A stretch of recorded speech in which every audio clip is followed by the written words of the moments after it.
السلام علیکم، ست شری اکال، میں ہرمیت سنگھ اور آپ دیکھ رہے ہیں آپ کا اپنا یوٹیوب چینل عظیم ترین اپڈیٹس ہمارے پاس جو آپ کے ساتھ شیئر کریں۔ سب سے پہلے بات کریں گے، مزاحمت زندہ ہے، اسرائیل و امریکہ خبردار، سعودی عرب اور اسرائیل کی رابطے پھر بحال،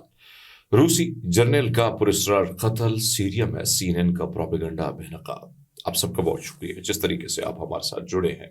آپ سپورٹ کر رہے ہیں، اور ہماری کوشش ہوتی ہے کہ چینل بہت ڈاؤن ہو چکا ہے لیکن کوئی بات نہیں ہے، حوصلہ ہمارا اسی طرح برقرار ہے اور ہم اپنا کام کر رہے ہیں۔ حالانکہ مسائل بہت زیادہ گھر چکا ہے، مجھے کئی مسائل گھر چکے ہیں، سو مختلف مقدمات کا مجھے سامنا ہے، لیکن میں خاموشی سے نہیں بیٹھا ہوں، اپنا کام کر رہا ہوں۔ ایرانی سپریم لیڈر نے کہا کہ امریکہ اور اس کے اتحادیوں کا یہ گمان ہے کہ مزاحمت ختم ہو چکی ہے،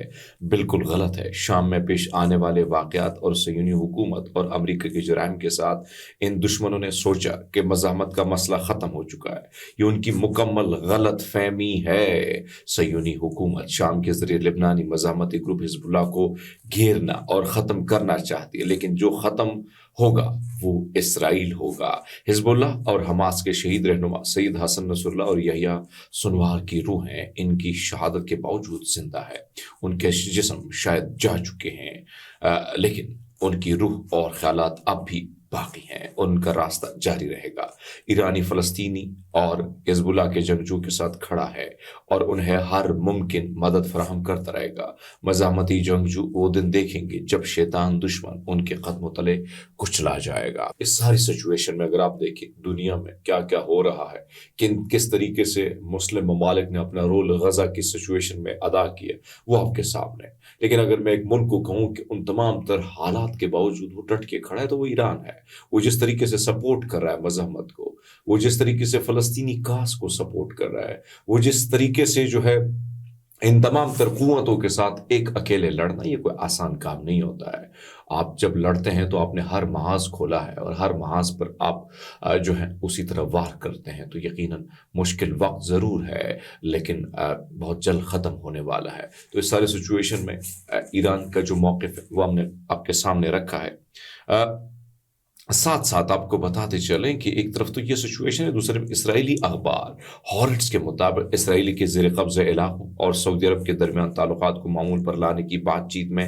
اہم پیش رفت ہوئی ہے۔ بات چیت سے وابستہ ذرائع نے انکشاف کیا کہ سعودی عرب نے اسرائیل کی جانب سے فلسطینی ریاست کو واضح طور پر تسلیم کرانے کا اپنے مطالبے میں نرمی کی ہے۔ اس کے بجائے دونوں فریقین نے اسرائیل کی طرف سے فلسطین ریاست کے قیام کے راستے کے مباہم عزم پر اتفاق کیا ہے۔ اسرائیلی ویب سائٹ کے مطابق سعودی ولی عہد محمد بن سلمان جو ہے وہ فلسطینی ریاست کے باقاعدہ اعتراف میں ذاتی دلچسپی ان کی نہیں ہے، وہ صرف اس مسئلے پر پیش رفت چاہتے ہیں تاکہ معاہدے کے لیے اندرونی سیاسی اور مذہبی حمایت حاصل کی جا سکے۔ گزشتہ چند ہفتوں کے دوران لبنان کے ساتھ جنگ بندی معاہدے کے بعد دونوں فریقین کے درمیان مذاکرات میں تیزی آئی ہے۔ مذاکرات کی قیادت اسرائیلی وزیر اعظم نتن یاہو کر رہے ہیں، جو اس عمل کو اسٹریٹجک امور کے وزیر